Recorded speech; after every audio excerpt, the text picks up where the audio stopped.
Hi guys, welcome to another Monday night study. We're going to continue our study on the prophecies. And the first four that we did in this series are timeline prophecies. So basically we figured out what today is or what this year is on the Dead Sea Scroll calendar. So we could get a context of everything.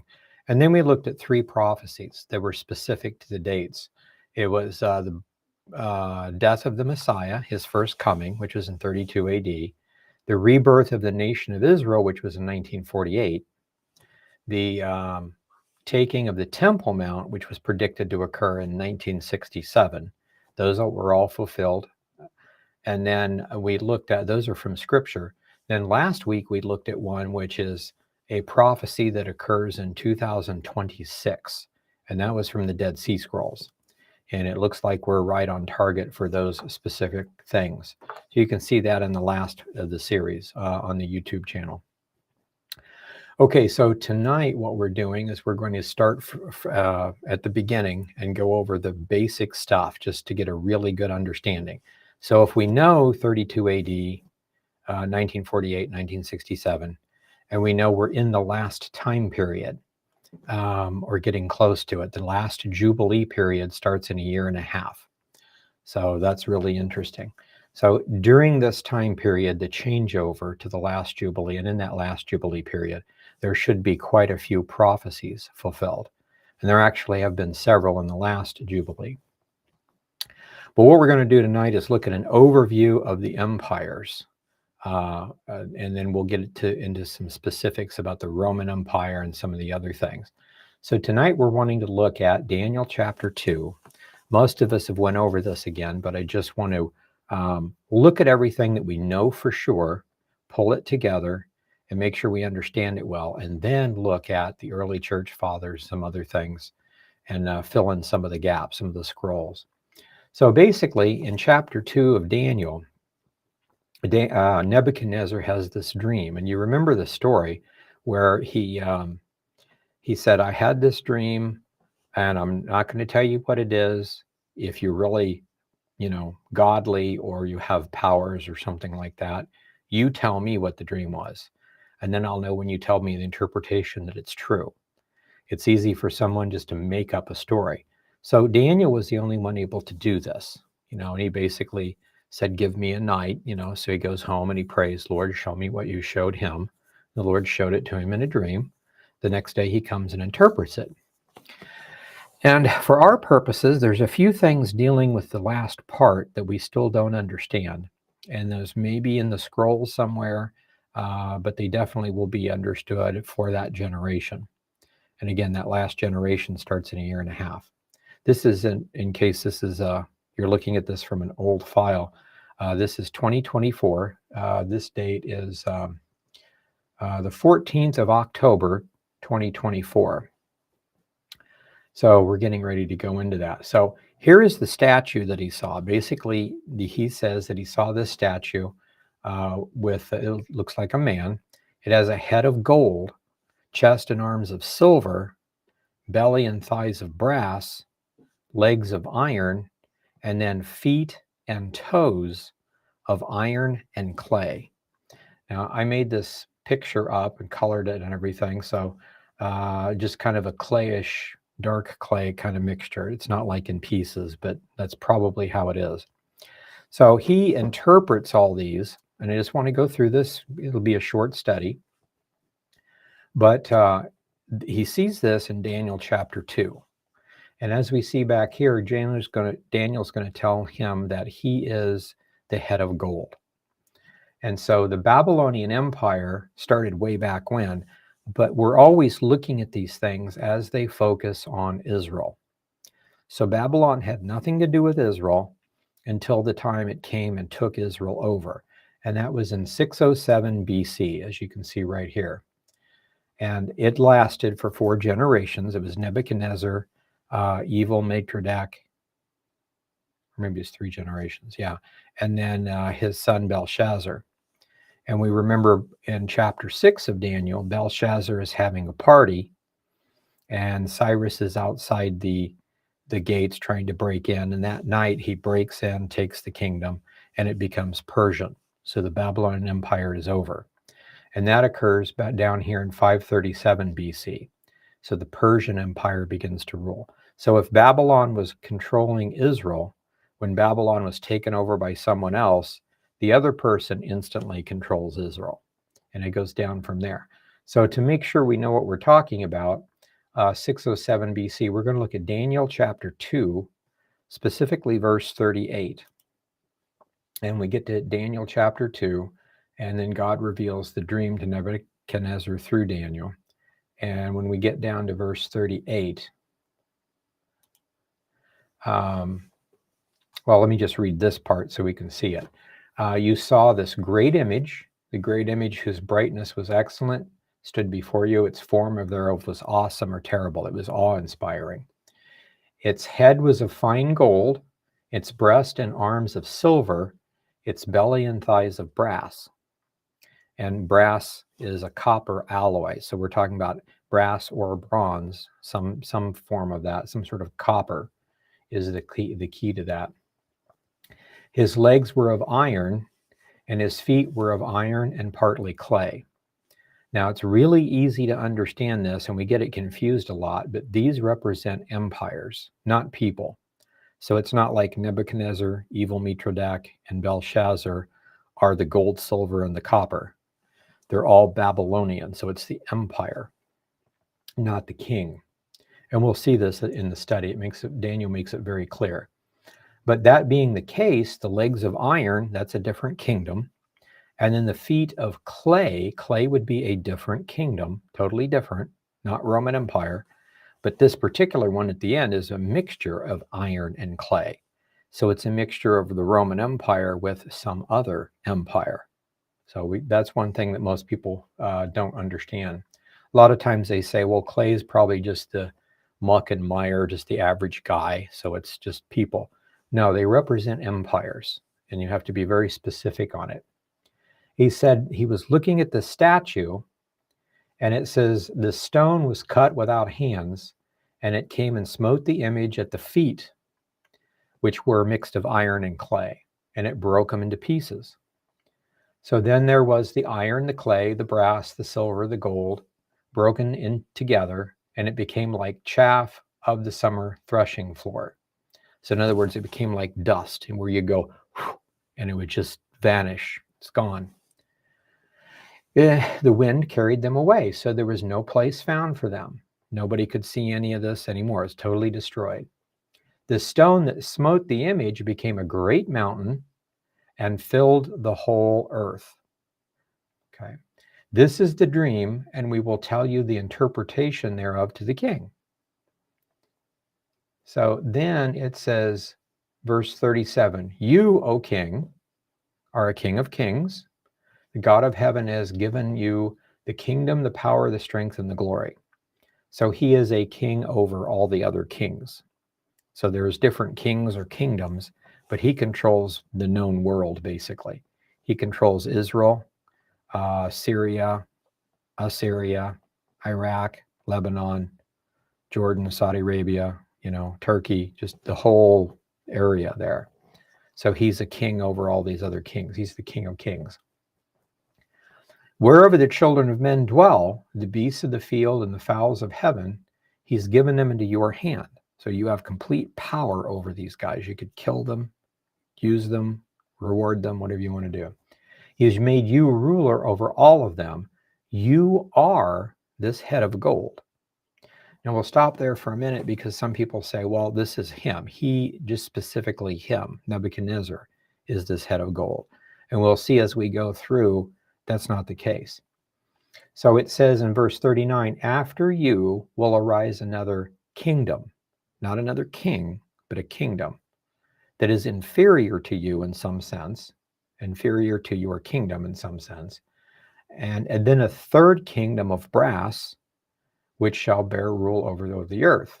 And then a fourth kingdom shall be as strong as iron, for as much as iron breaks in pieces and subdues all things, iron breaks all these things and bruises and destroys.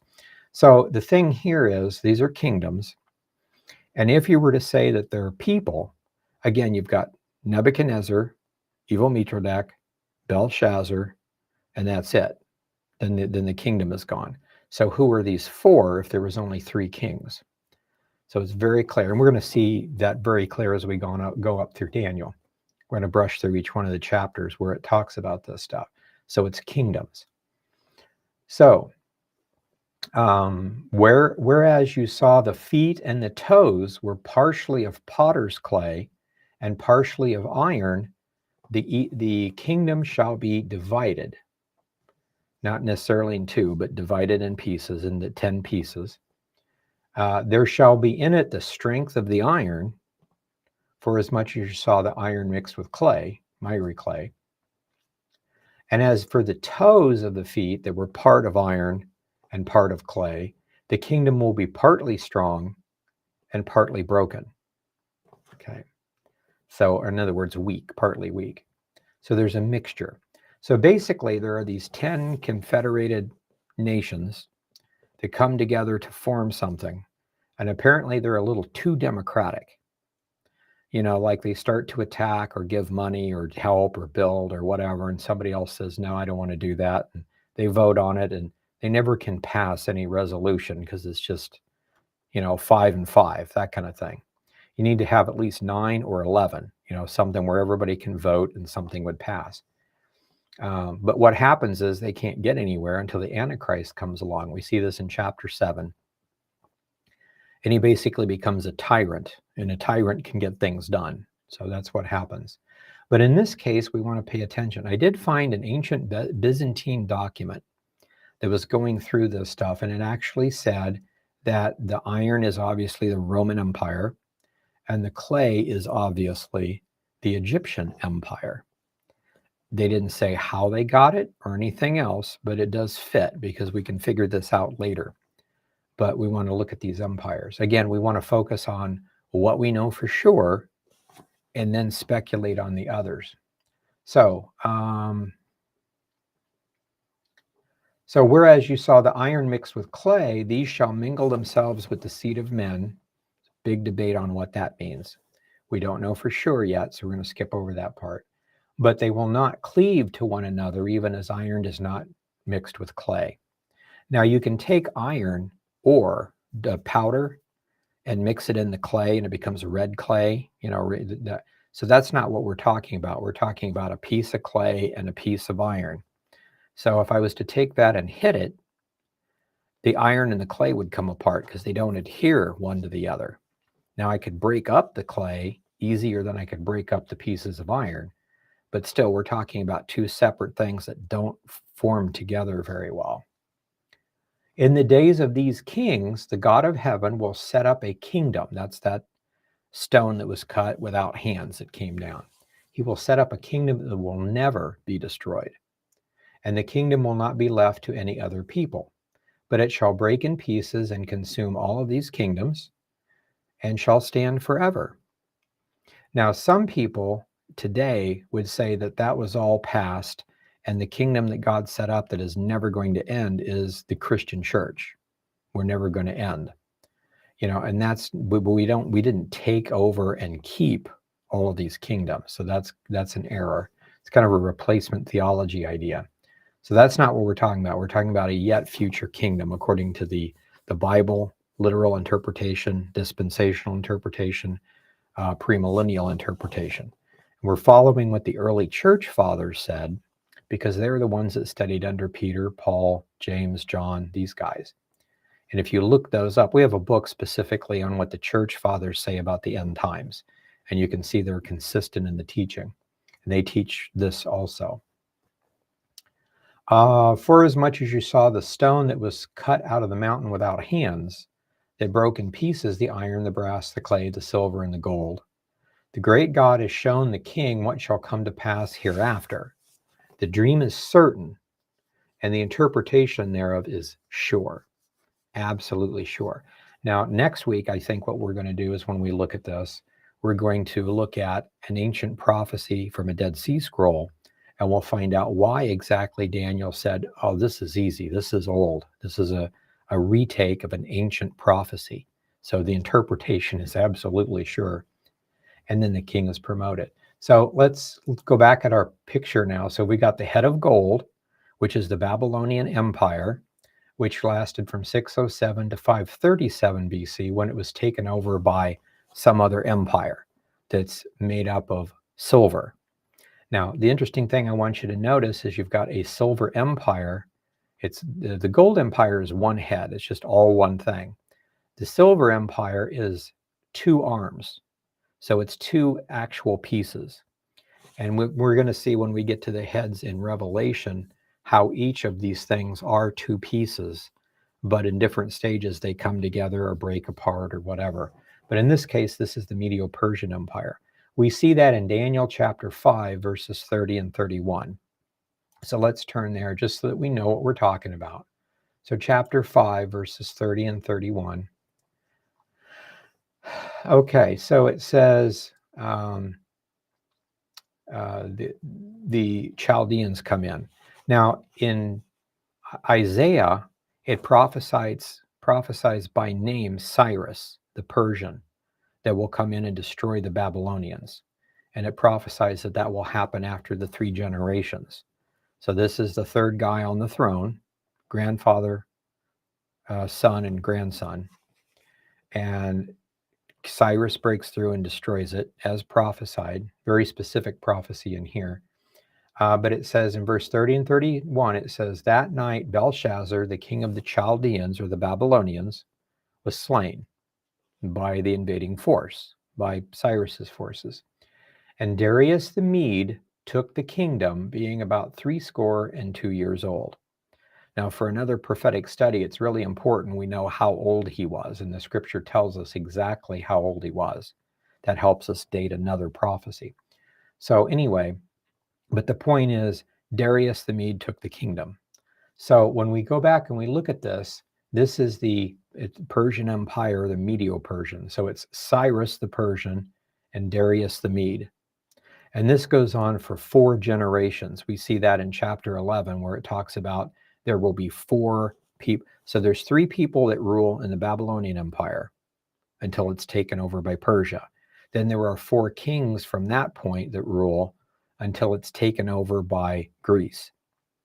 And these things are consecutive. So that's what it says there. So this goes on for a number of years. That's 537 BC. And in 323, about 200 and some years later, the Greek Empire takes over. And this is very well detailed in chapter 7 and in chapter 8 of Daniel. We're just going to look at Daniel chapter 8, verses 20 and 21 to see our point. So if we go to Daniel chapter 8 and get to 20 and 21, so in chapter 8, he sees the same thing as a goat and as a ram. Well, the ram has always been the national symbol for the ancient Persia, and the goat has always been the ancient symbol for Greece. So you'd assume that's what we're talking about, but he actually tells you here. It says the rough goat is the king of Greece, okay? And the great horn between his eyes is that first king. So Greece was basically a bunch of city-states. It was finally pulled together underneath a guy that ruled with a rod of iron, a tyrant or whatever you want to call it, dictator of some sort, a king, a good king, good, strong king, that is. And he pulled it together, formed an empire, and attacked and destroyed the Persian Empire. So that's this first great king. We know him to be the great king of Greece. Let's see here. So Alexander the Great. Now, verse 22 says, now that being broken, whereas 4 stood up in its kingdoms, 4 shall stand up out of its own power. Okay, that's getting into another thing. So what happens is, okay, 20 and 21 is what I should have said. The ram that you saw with the 2 horns are the kings of Media and Persia. So again, a ram, 2 horns, Medes and Persians, a statue with 2 arms, Medes and Persians, and then taken over by 1 waist, which is the Greek kingdom. Now it breaks up into 4, and later on dwindles down to 2 that have to do with Israel. And that's all about chapter 11 in Daniel, all the great details of that stuff. because that goes into another prophecy about the end times, specifically where the Antichrist comes from. So, but that's much later. So at this point, Medes and Persians and the king of Greece. Okay. So this is the Grecian Empire. So that was with Alexander the Great in 323. It fragmented, but then one by one, those fragments were taken over by Rome. First, it was Greece proper, then Turkey, then Syria, then Egypt. And so one by one, the Romans came in and took those over. And when you take over Syria and Egypt, the Seleucid and Ptolemaic empires, or nations, whatever you want to call them, that Israel is always kind of owned by one of the two of them. So they get taken over too. So that gets us down to 64 BC. Remember, we don't care about the other nations so much as Israel. So Greece rules over them until they throw Greece off, and Greece has problems fighting elsewhere. So they actually have 100 years of independent rule, which is the Maccabean rule. And we see that very clearly dictated in the prophecy of Enoch, one of the prophecies in the book of Enoch. So this ends in 64 BC, and we see this in Daniel 11:30. So let's look that up real quick. So if we go to Daniel chapter 11, and let me do a side thing right here. Verse 1 says, "In the first year of Darius the Mede, I stood up to confirm and strengthen him." This is an angel talking to Daniel. So Darius the Mede, we saw that he was the first one that was after the Babylonian Empire fell. So there's supposed to be 4 kings. So Darius the Mede, it says, 3 shall stand up in the kings of Persia. The 4th will be richer than they all. And by his strength, he will stir up the realm of Greece. So I have them listed elsewhere, but there's Cyrus and Darius, and then we go all the way down to the 4th one, and his empire is destroyed when Greece comes. So starting in verse 3, going all the way down, is nothing but the Grecian Empire, very detailed. We'll study that sometime soon. So we get all the way down here, and let me double check. On our notes, we have Daniel 11:30. So we get down to verse 30. So this is what it says. "The ships of Kittim shall come against him. Therefore he shall be grieved, return, and have indignation against the covenant, and will do even as they return." So it goes on and talks about, but the ships of Kittim is the key here. So the empire that comes against the Greek Empire and finally destroys all 4 pieces and takes over Israel is Kittim. Now, some people want to argue that Kittim actually is Cyprus. Technically, it is, but there was no Cyprian Empire. And what happens is Rome comes and takes over, and its ships launch from Cyprus if they're going to attack Israel or invade. Cyprus is the one that you would watch for. So in all of the other manuscripts, technically, Chittim is Cyprus and going on, but we're talking about Rome. So if we look this up in the Septuagint, for instance, it'll say Rome. Matter of fact, let's do that real quick. So Kittim, it says there. Let me find Brenton's. Okay, Critton's. This one, Kittim. Okay, here we go. And the galleys or ships of the Romans. So you can see that right here. So the Roman Empire takes over. And historically, we know for sure what that is, so it's not a problem. So Kittim is Rome. So Greece ends with Rome taking over in 64 BC, Israel. And then we have the 2 legs. So we start here with the basic, not the belly and thighs are here, but this starts out as one empire actually, which is something to really think about. But it branches into 2 main pieces, and that's the East and the West. So we're talking about the Roman Empire breaking into what would become the Holy Roman Empire of Europe and the Byzantine Empire / Ottoman Empire in the Middle East. And there's a lot of other history behind this and several other prophecies. But this goes until the time when this ends and another kingdom starts. So if this is a combination of Rome, because it's partially iron and partially clay, then we have something else. And this is the clay empire of Daniel 2, verses 40 to 41, when he does the explanation. So with this is the basic outline of history. So we have the Babylonians, the Medes and the Persians, the Greeks, the Romans, and this is what we get fuzzy on. Daniel chapter 11 gives us all the information we need of this, and then at a certain point it branches over to here because the Antichrist and the 10 nations have something to do with the Syrian and Egyptian empires. There's some sort of a connection. Daniel wants to make that very clear. But in the meantime, we've got the Romans. So when does the Roman Empire end? Well, I was taught in seminary it ended in 476.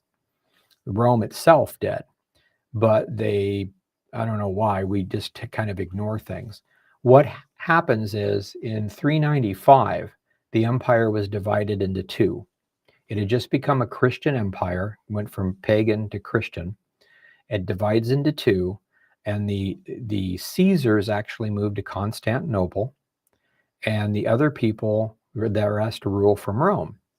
The Goths and Visigoths sack Rome, basically wipe it out, and in 476, the Western Rome ends. But the Roman Empire, ruled by Caesars, continues in the Byzantine Empire, which goes all the way to 1453 BC, or AD rather.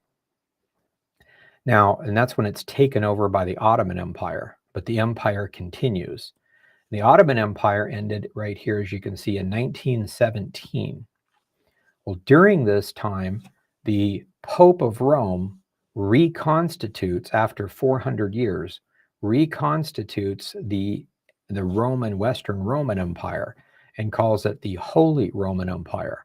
Well, it rules for 1,000 years until the 1800s, when it was dissolved by Napoleon. And we have a French and a Spanish empire that are very short-lived and that kind of stuff. Then Germany kind of takes it over and tries to revive it in World War I, which is the reason why we have the World War I in 1917, it ends. And then Germany tries to revive it under Adolf Hitler in 1938 to 45, tries to actually reconstitute the empire, and that's stopped again. So as far as we're concerned, it ended in 17.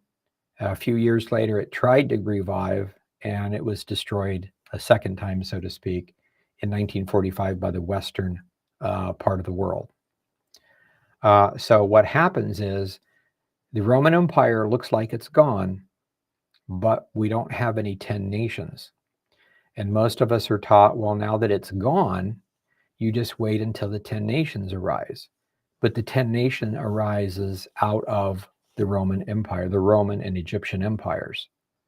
So if the head of gold ended when it was taken over by the Medes and Persians, so in other words, in one day, we go from Babylonian to Medo-Persian. And in one day, we go from Medo-Persian to Greek.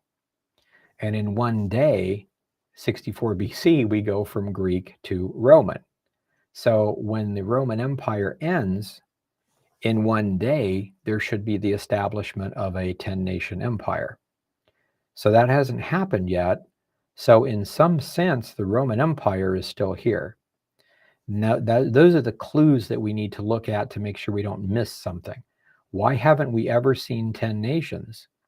Because the Roman Empire hasn't completely fallen. Looking at history, it kind of fell in 476 and then in the 1800s, and it kind of fell in 1453, and it kind of fell in 1917, and it kind of fell in 1945. So we're in this little area where there isn't any activity. So, but after World War I, everyone was sure the Roman Empire was gone until World War II. So right now, World War II is over and we're sure it is gone. But where are the toes? So something is brewing. And so that's what we want to look at, is we want to focus in on the prophecies for our age. So when the Roman Empire kind of sort of revives, and it may not do much of anything, but it's going to kind of sort of revive in some way, and then immediately break up somehow into 10 nations. So that's really important, because it's not just the 10 toes, but the 2 feet. So some sort of an east and a west come together to do something. It doesn't work. It breaks up into 10. The 10 can't do anything because it's just way too democratic.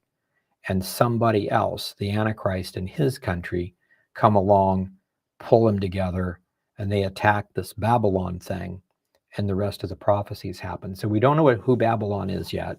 We don't know hardly anything, but that's the outline. So tonight we will stop there, because those are the things we're pretty sure of by looking at this clue. And then, of course, if we had time, we'd look at the church fathers who would tell us the exact same thing. Church Father Irenaeus one time was talking, and somebody asked about the Antichrist. They were asking specifically about how to interpret 666. And, and he gave the example like, but there are many people whose name, not too many, most people name does not equal 666. My name is Ken, so it's Ken. So if you take those in Greek or in Hebrew, the number of my name is 72. So I'm out of the picture for the Antichrist, unless I change my name and make sure I was born at a different place. Okay, well, that can't be. So anyway, they were asking that, and he says, well, most people don't, but there are a handful of names that do equal 666. And he gave one is, I think, Ethanon, Titan, Nero. Those are like 3 examples. And Nero's dad, he's not the Antichrist. Titan, they were Titans, like Nephilim, but that can be someone's name. So there's lots of examples. And he said, so the point is, don't even bother looking for somebody whose name equals 666 until you see the Roman Empire split in 2 and then actually fall and then reconstitute into 10 nations. Once you see the 10 nations, then you can start looking for not the rulers of those 10, because he's an 11th kingdom, but outside of those 10, somewhere there will be some guy whose name equals 666. That's the guy you want to look for. And maybe at that time, there might be 3 or 4 nations that actually have a guy whose name equals 666. So if that's the case, it's one of the 4. It's an ongoing thing. But, like my grandparents, 50 or 70 years ago, trying to figure out whose name equals 666. It's a losing battle. Antichrist is not even born yet. Not 70 years ago, he would not have been born yet. But they didn't know. I mean, if it's in our time, who might it be? And we do the same thing all the time. But that's what we need to look for. So we'll stop there for tonight, and we'll go to the chat room and see if there's any questions.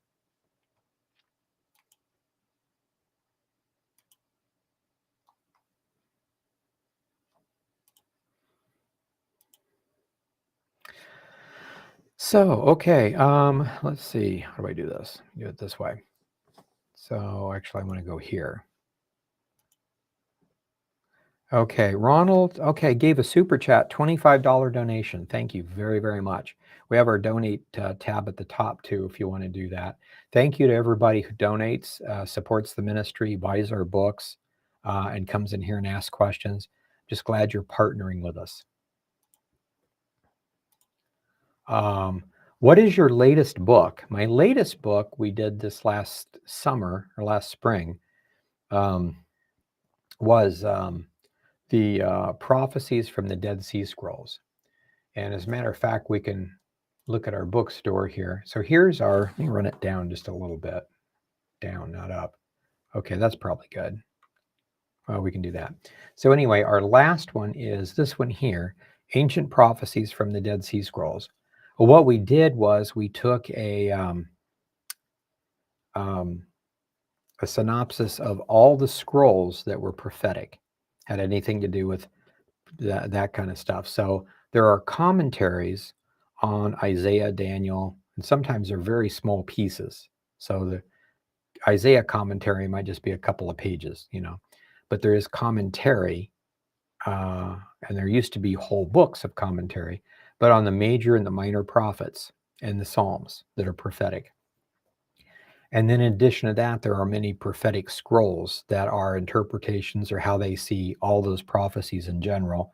And then there are extra biblical prophecies that they give also and explain why and their theology and stuff. So we wanted to pull those together in a nutshell. So that's our latest one. If you want to buy any of the books, it's on the website. So if you just go, let me back up here. Here's our BibleFacts.org. So this is our main one. This is us talking today.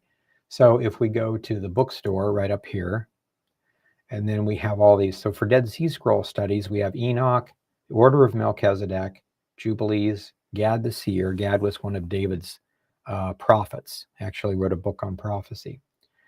Testaments of the Patriarchs, which gives us a lot of prophetic ideas. And then the Dead Sea Scroll calendar, which tells us how to do time. So we can begin to plug in the prophecies. It gives us dates. We can set dates for not necessarily prophecies, but the 4 date prophecies that have a date set in them. And then just knowing whose birthday was what or how the calendar works helps. Mysteries of the Essenes is something that we did with Skywatch TV. And that's actually a compilation of the Damascus Covenant, the calendar, and the Patriarchs. So these 3 is one in here. And then this is the last one that we did. And we've got several others. For ancient translations, we've got the Book of Jasher, the Seder Olam, the Epistle of Barnabas, 3 Corinthians, the Apocalypse of Ezra, and the Ancient Law of Kings. And then topics, we've got different things like the Messianic festivals, fallen angels, church fathers in general. This is the one I was talking about, the end times by the church fathers. So that'll give you the major teachings from the 1st and 2nd century, all about the premillennial kingdom and the rapture and all that kind of stuff. So you can see what they did. Ancient paganism, the Bible, the Constitution, the founding fathers, ancient post-flood history, and this one is comes in timely today. It's the ancient origins of the Hebrew roots movement and where they go into error, detailed.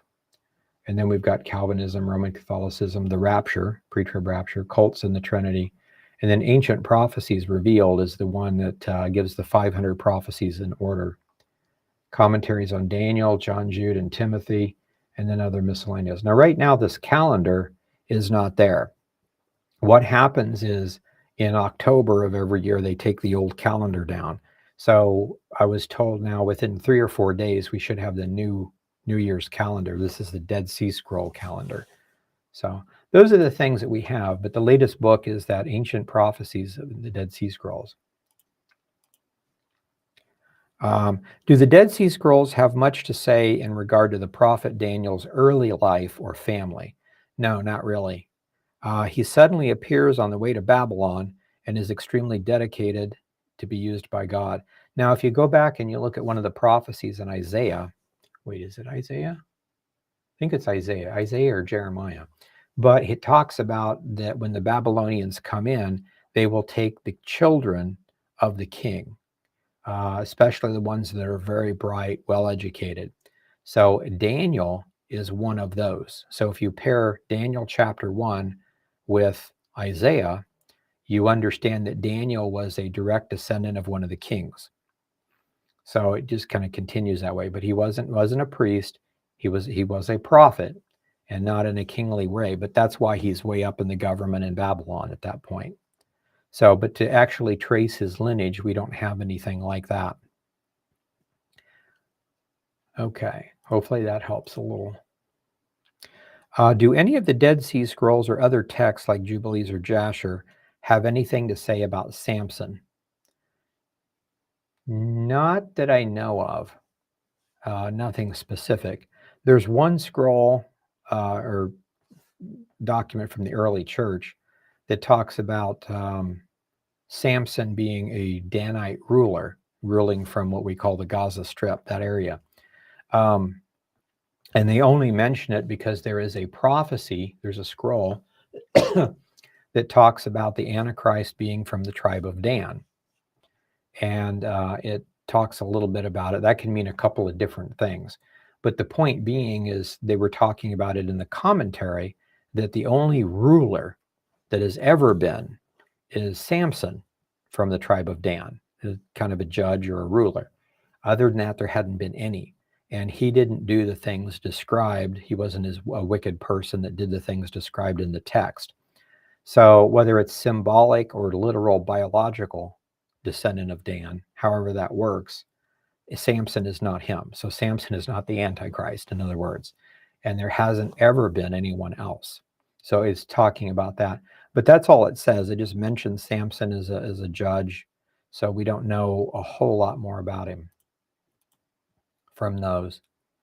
Is it possible that the last empire of iron and clay, being Rome and Egypt, represents the Western world and the Eastern world? In some way, it has to, because the empire divided into two pieces, East and West. And so, that this is one thing too, because I know some people that look at the Byzantine Empire maps and the Roman Empire maps and assume that all 10 nations have to come from inside of that territory. Well, the five at least that come from the Roman side, and there might be more, it might be 7 and 3 or 6 and 4 or whatever, but however many come from the Roman side, I would assume would have to be inside the area of the Roman Empire. Whoever comes from the Egyptian side would have to be in the area of the ancient Egyptian Empire, not necessarily in the Roman Empire. Although if they're in the part where there's both, then that's an easy draw from there. But yeah, but in some way, that's always been East and West. So like at least Middle East and West. So yeah, something like that has to happen. The same thing happens for Babylon. Now, Babylon is totally different than the 10 nations, because we see in Revelation the 10 nations, under the direction of the Antichrist, seek to destroy the empire or the nation or whatever Babylon is, the thing, the religion or whatever. The Antichrist used it to bring himself into power. Then he uses the 10 nations to attack and completely destroy Babylon and take over all the lands and the resources and stuff. It's an expansion. So whatever Babylon is, it's not the nation of the Antichrist, and it doesn't have anything to do with the 10 nations. It's something different. But anyway, that being the case, there's still an East and a West. Now, the book of Gad the Seer, we mentioned, it was one of our books that we translated. In that scroll, it identifies two anti-Semitic world powers, religious powers, because it's not really a nation. But one is headquartered, according to Gad, south of Israel, and its symbol is a crescent moon. So that's pretty obvious. That's Islam. Not Saudi Arabia, but the religion. It's Islam. And then the other one is supposed to be headquartered in the Kittim on the north side of the Mediterranean River. Remember in our study today, we had Kittim, or Kittim, is actually Rome. So this one is headquartered in Rome, Italy. So it's not Rome, Italy. It's not the Italians. It's the religion of Roman Catholicism, Rome. So, and it goes on to say that Roman Catholicism and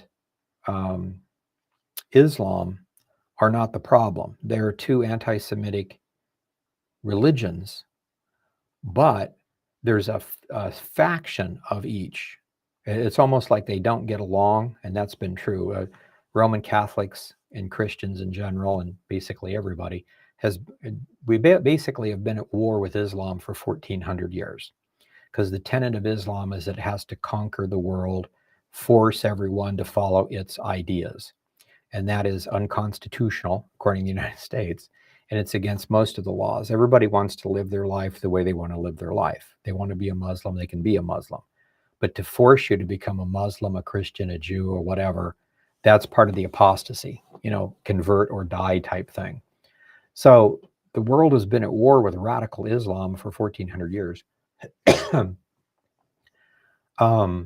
But that's still not the problem. Apparently, a faction of Islam and a faction of Roman Catholicism come out from their parent groups and form a new religion.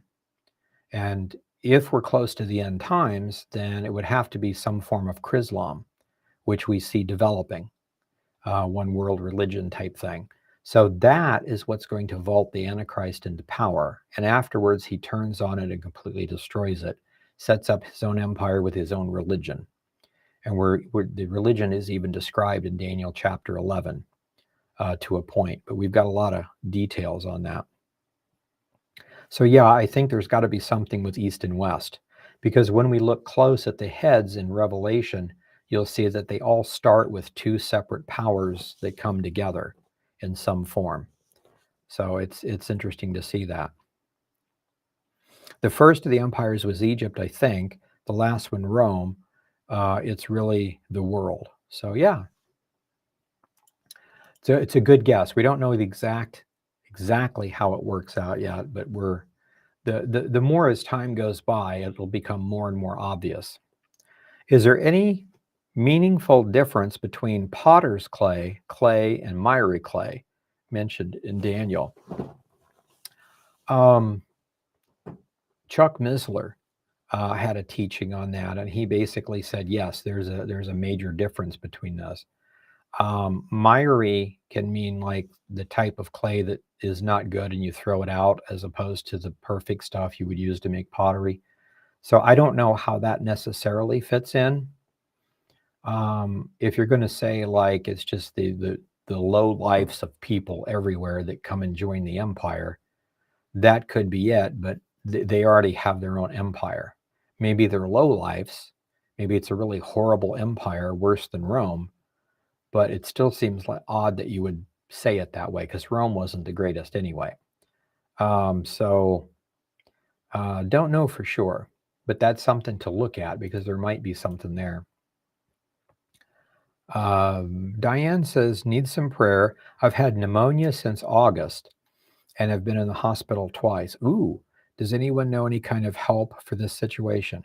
We'll pray for you, for one. For the pneumonia, it's like the chest stuff. So will I get in trouble for talking about this on YouTube? Yeah. What I do when I have problems like that is I take a vitamin D supplement. You always have to take D3 with K2 so you don't have any bad reactions to it. But there are many doctors online, I'll blame them, many doctors online that would tell you take 10,000 units a day for just to maintain your health. And that's what a lot of doctors do anyway.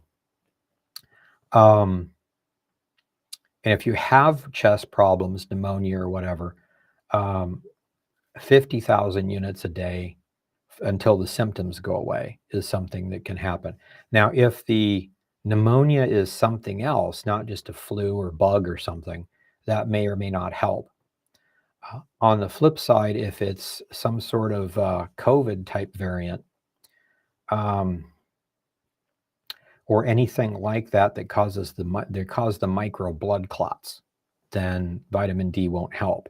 If it's something like that, nattokinase will take care of the problem, or may take care of the problem.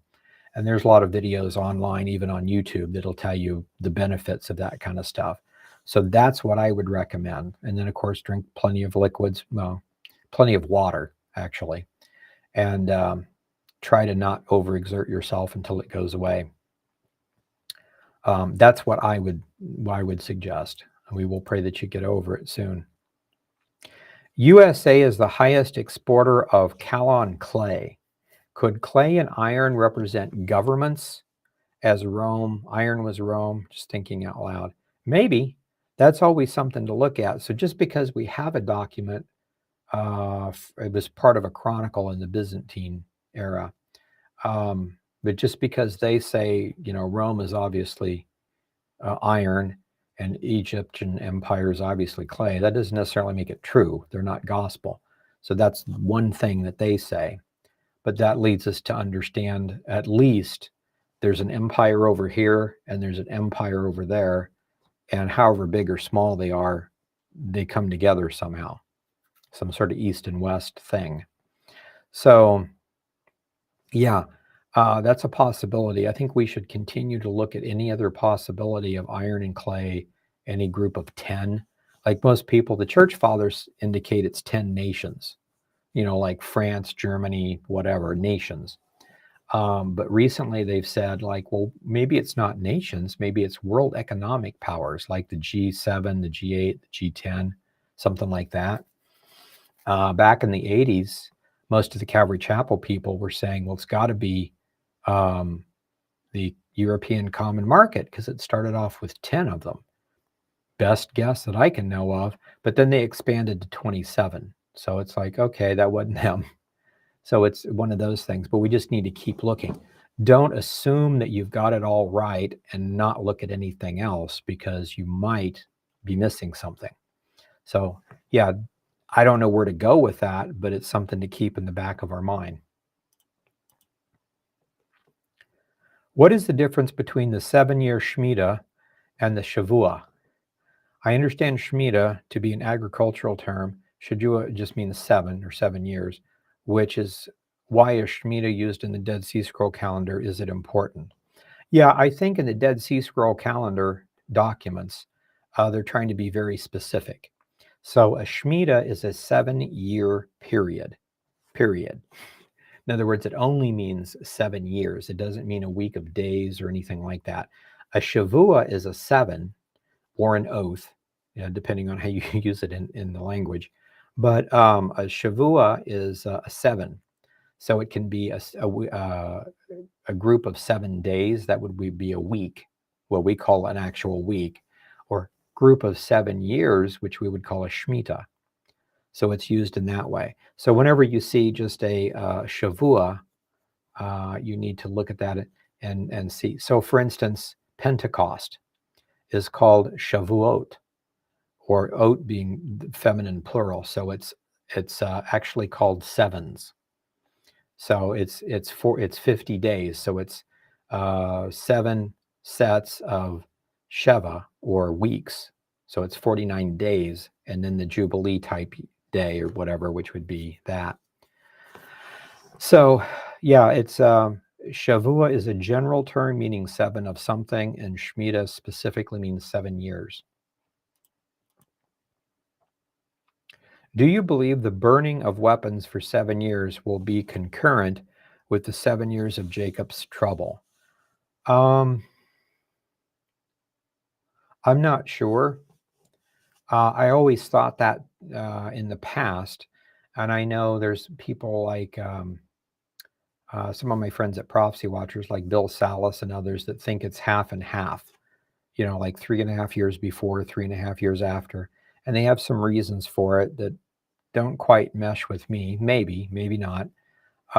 But I think we'll figure more of that out if we can identify more of the Roman Empire, because we're talking about Russia coming down and God miraculously destroying Russia, and then out of something like that come 10 nations. So not exactly sure how that fits together, but same thing applies with the last question. Keep an open mind on that. It could be the 7-year tribulation period. It could be half and half or sometime before. It is weird that if it's sometime before, why would that be exactly 7 and not be the same 7? So if it's the last 7 years of that, it could end because of the second coming. And if you had nuclear devices, that if we dropped a neutron bomb and everybody in the area was incinerated, but everything else was fine, just kills all flesh. So all that was gone. They'd have the tanks and everything. If they were nuclear powered, you could very easily remove the nuclear cells and convert it to run a city. And you could do that, and it would last a lot longer than 7 years.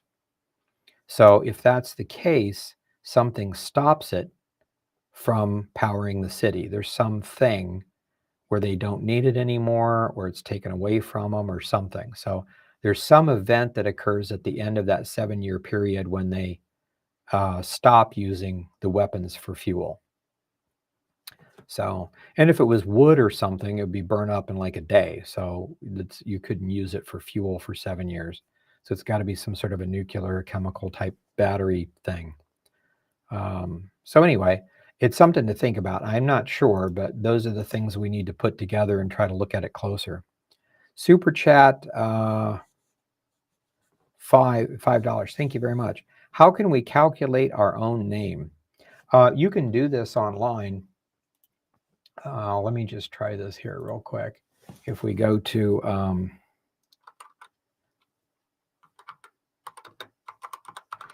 Greek, just look up like Greek numbers or Hebrew numbers. And so like here's there you go. So there's one. If I can get a bigger picture of that. Okay, hold on. This will be blurred, but there you go. This is an idea. So you can just run through one of these. So like we have A, B, and C, and they have, or we have A, B, and C for letters, and 1, 2, and 3 for numbers. So it's a different character set. In Greek and Hebrew both, it's the same character set. So an A means alpha, B is beta, G is gamma. So like ABC, ABG. But it also means 1, 2, and 3 if you're using it for a number. So when I said my name is Ken, for instance, you find K, which is kappa, so that's 200. Is that right? 20, I'm sorry. Yeah, that makes more sense. It's 20. So KE, and E, if it's on here, epsilon is 5. So that's 25 if you add them together. And then N, KEN. So N is, where am I at?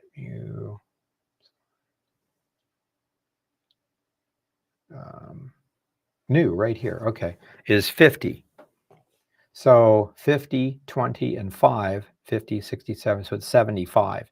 Did I say 72? 75. I was wrong. So anyway, my name adds up to 75. You can do this with your name too. And so the church fathers said it was to be done in Greek. And so that makes me wonder. But you could do the same thing. Instead of Greek numbers, type in Hebrew. And you should have, okay, those are the names for the numbers. Okay, here's a chart, I think. Yeah, gematria type chart. Okay, yeah, this is much clearer. So same kind of thing. If my name is Ken, might be different, but in here we would look up K, which is, could be, it's not a Q, but it could be a Q sound. But a K sound is here. A K is 20, same as in Greek. The E is, well, there is no E because that's a vowel. N is the other one. So N is right here, 50. So in Hebrew, since you're not counting the vowels, it's just the 20 and the 50, so I'm 70. So wow, I was really wrong. It has 72 right in the middle. So in Hebrew, my name would be 70. In Greek, my name would be 75. But that's how you would figure it out. So if you look up Nero, you'll notice it's 666. So that kind of a thing. So that's how you would do that. Great question. The only problem is with that, again, is like a lot of people, most people will not equal 666, but there's a handful of people that do, depending on how they want to spell their name. So that's why we got to wait till we find the 10 nations first.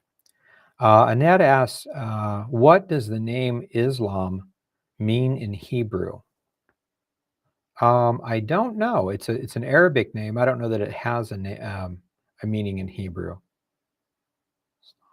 We'd have to look at it. So don't know for sure.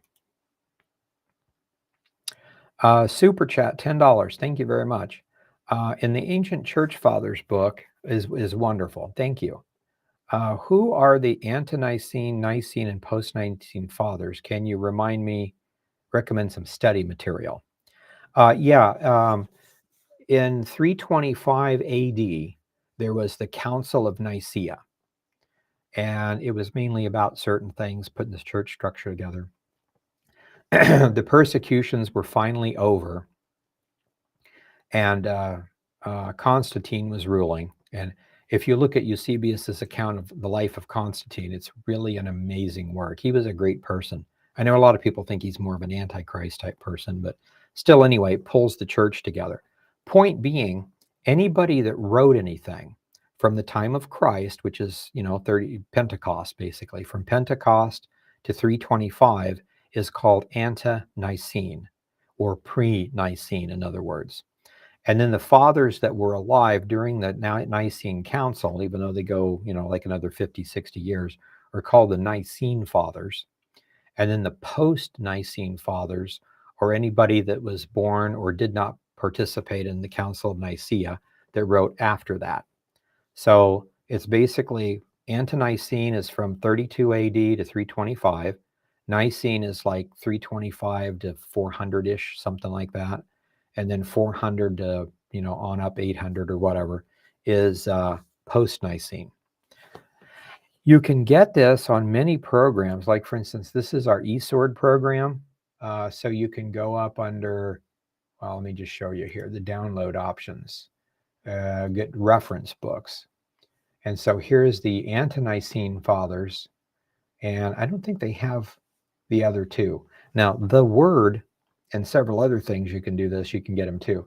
Now, if you go to, this is directly from eSword, and you can see that right here, the Ante-Nicene, 9 volumes, so they're amazing. But you can also go to BibleSupport.com, and they will give you all of them together, I believe. So I have, for instance, in here, let me just show this. I don't know if I can make this bigger or not. I guess not. Hard to see, but I have, if you go up to the top, here's my Ante-Nicene Fathers, volume 1 to 9. And then I have got Josephus and then Gad the Seers available for free from BibleSupport.net too. Anyway, not my commentary, but just the text. So, and then here's Nicene Fathers, volumes 1 through 14. And then post-Nicene Fathers, volumes 1 through 14. So you can get those through eSword. And there's several other places. There's a place called Cecil, Christian something or other. I always forget that, how that's, let's see. Cecil, CCEL.org, I think. Christian Classics Ethereal Library.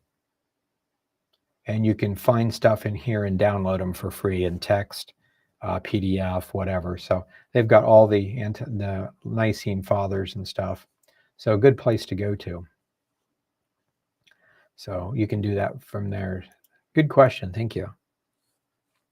Do you think that Revelation 3:9 could be referring to replacement theology? Don't know for sure. Let me look it up.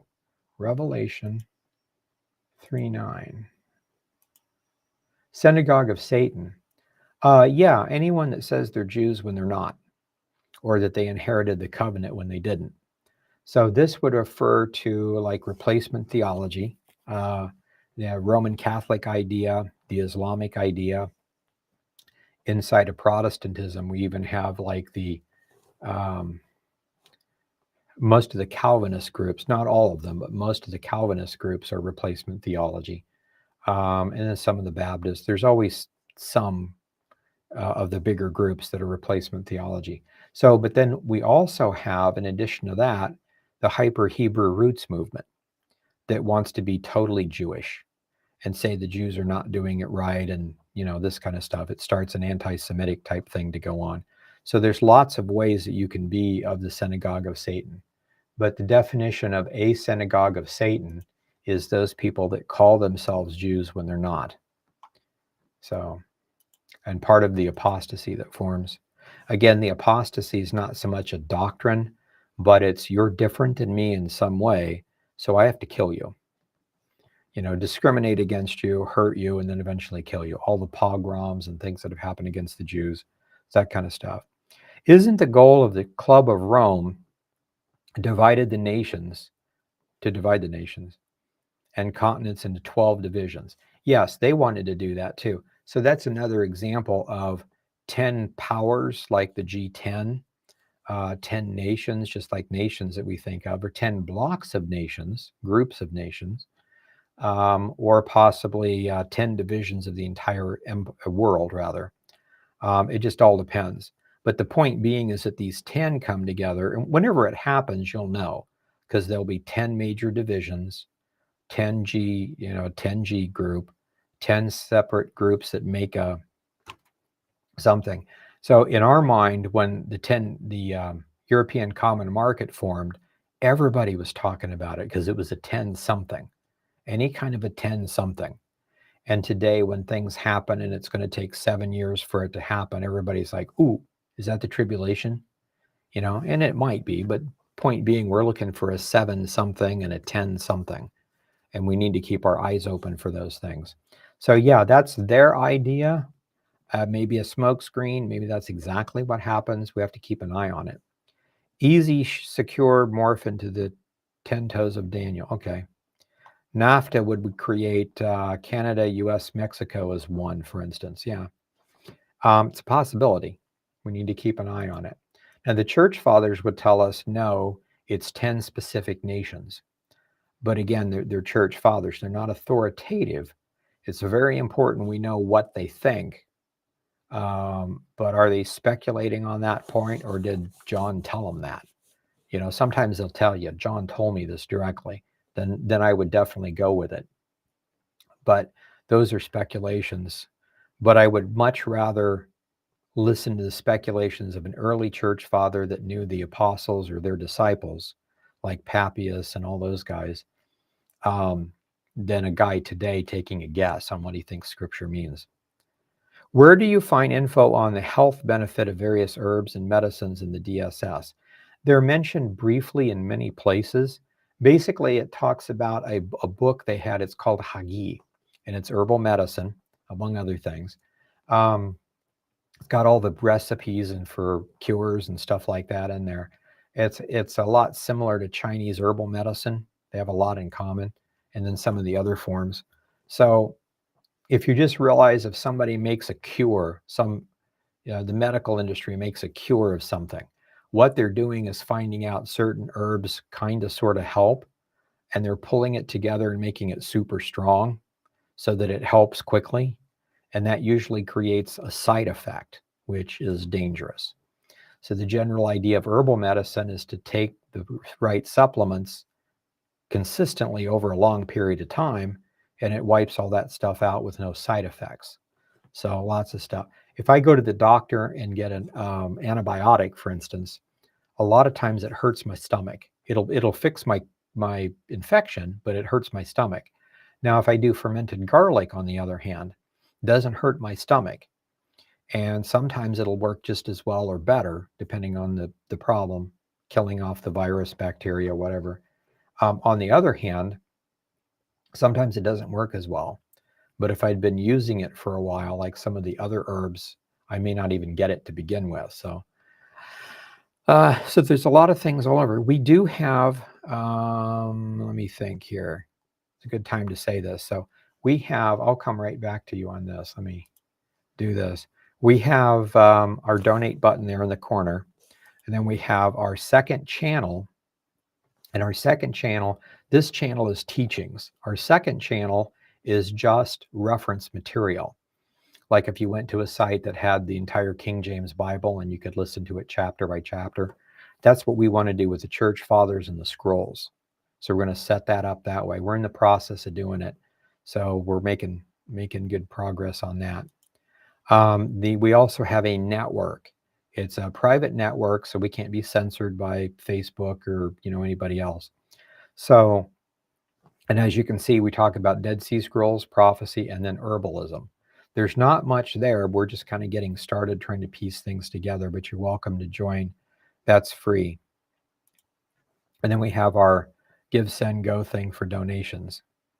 So those are our sites. So as far as that goes, where can you go for that? It would be our network is one place. And there's many doctors online that you can look at that have some good ideas. So, okay, let me go ahead and do that. So, didn't the tribe of Dan have two areas, eventually Gaza and then a far north area?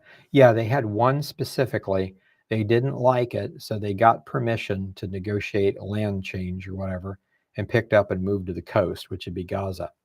So yeah, there was two like that. So or maybe it's vice versa. But so at that point, we got to look at this and say if the Antichrist comes from the tribe of Dan and it's not actually a Danite, is it the area to the north or is it the Gaza area to the east? Now, Daniel seems to indicate he's the king of a country north of Israel. So that would be the northern area. But yeah, Gaza is another one of those to, again, look at just to see. Could the different types of clay be different empires? Oh, yeah, like the Myri and the other. Yeah, that's a very good bet. So if clay, for instance, is the ancient Egyptian empire, worshiping all the weird gods and stuff, and today, if there was an empire that formed, it probably would be Muslim or something like that. With technology, in some ways, it would be vastly different. So we'd have to look at the empire. Are we talking about the Greek part of it? Because there was an empire, so to speak, with the Greeks. So is it that one? Is it an ancient one? Those are more questions. But at least we begin to understand that it's something like that. Question: my husband is Reformed Calvinist. He says he doesn't believe in the replacement theology. Good. Yet he keeps saying that God only has one wife. The bride of Christ is the church. Please comment. As far as salvation goes, that's always been the way it is. We tend to get confused on that kind of stuff. So as a dispensationalist, I would say the two wives of God were Israel and Judah, like Aholah and Aholabah. So it's mentioned many places in Ezekiel and Kings and Chronicles and lots of places. So God had two wives, Israel and Judah. And Israel apostatized and he divorced her. Judah kind of apostatized, but he never divorced her. He banned her and came back. Now there's a bride of Christ, which is the church. And we need to understand those are idioms for different teaching purposes. So for instance, in the New Testament, you have the bride of Christ, and we are the bride of Christ. In another place, Paul says we're part of the body of Christ. And a hand can't say to a foot, I'm better than you are. So question would be, how in the world could we be the body of the groom and the body of the bride at the same time? Well, the answer is those are two different idioms, two different stories. When he says the kingdom of heaven is like a pearl, the kingdom of heaven is like a net cast in the sea. Well, how can you be a pearl and a net at the same time? You can't. Yeah, but those are two separate stories. We're like a pearl in this case. We're like a net in this case. We're like the bride of Christ in this case, and we're kind of like the body of Christ in this case. And Israel and Judah were kind of like the wives of Jehovah in that case. So they're teaching something. So all of those are very easily together. Don't try to pit them one against the other, but learn what the lesson is. So that would be true. So in a sense, your husband's right. There's the bride of Christ.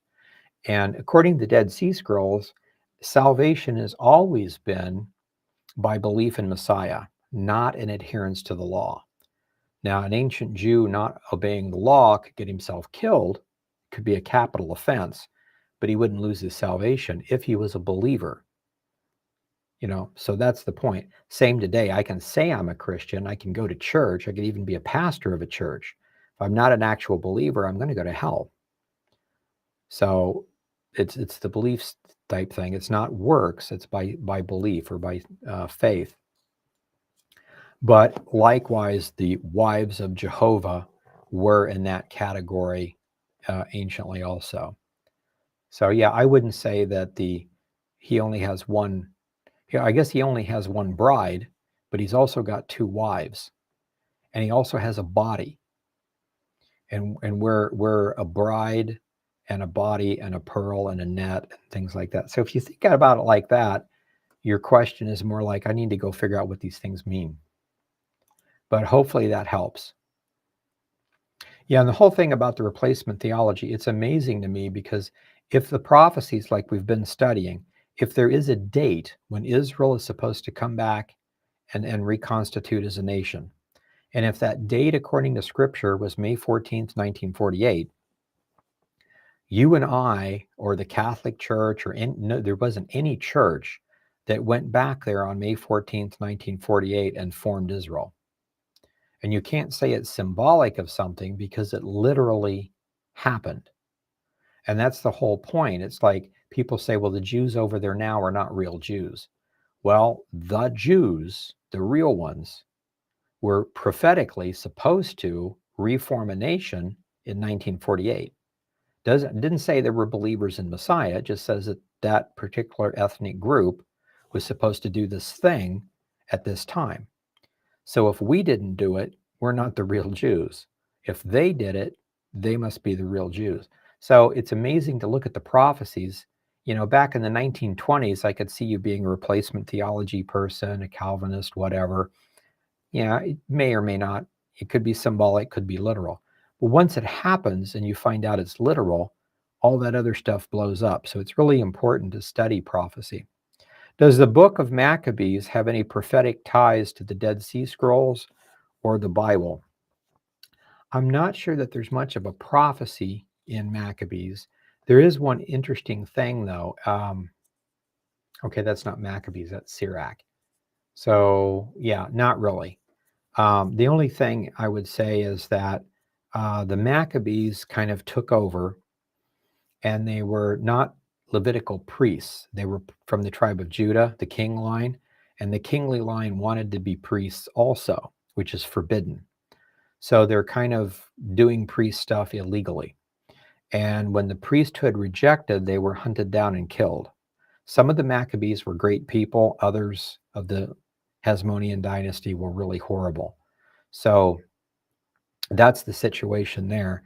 So because of that, the Dead Sea Scrolls don't really mention, there's no copy of Maccabees that were found, which that doesn't mean anything, but nobody ever mentions the Maccabees in a good light. And in Sirach, I think it's Sirach chapter 50, somewhere in there, there's our copy talks about the priests are doing good, and then it mentions how cool the Maccabees were. Well, if you look at the Dead Sea Scroll copy, it says the same thing about blessings to the priests, no mention of Maccabees.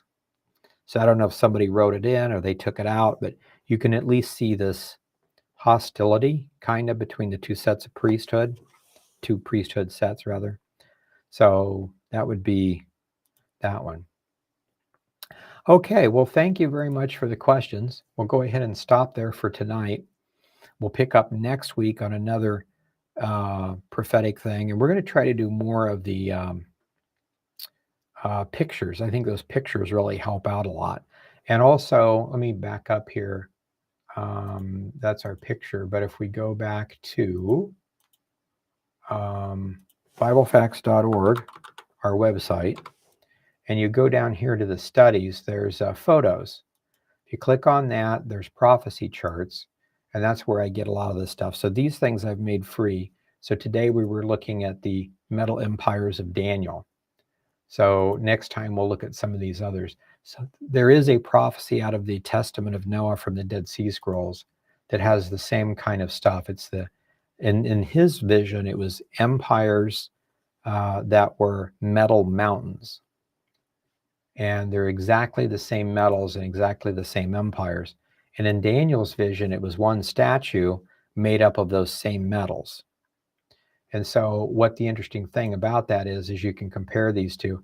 Now you understand why Daniel's like, oh, the interpretation's easy and the thing is sure. Yeah, because he knew about this one. So, and if Nebuchadnezzar did not know about this one, how could he make this up? If he actually dreamt it, it had to have been God telling him, because there's no way you would accidentally dream of certain metals in the right order, you know, that kind of a thing. So it's really interesting. Okay, we'll go ahead and stop there.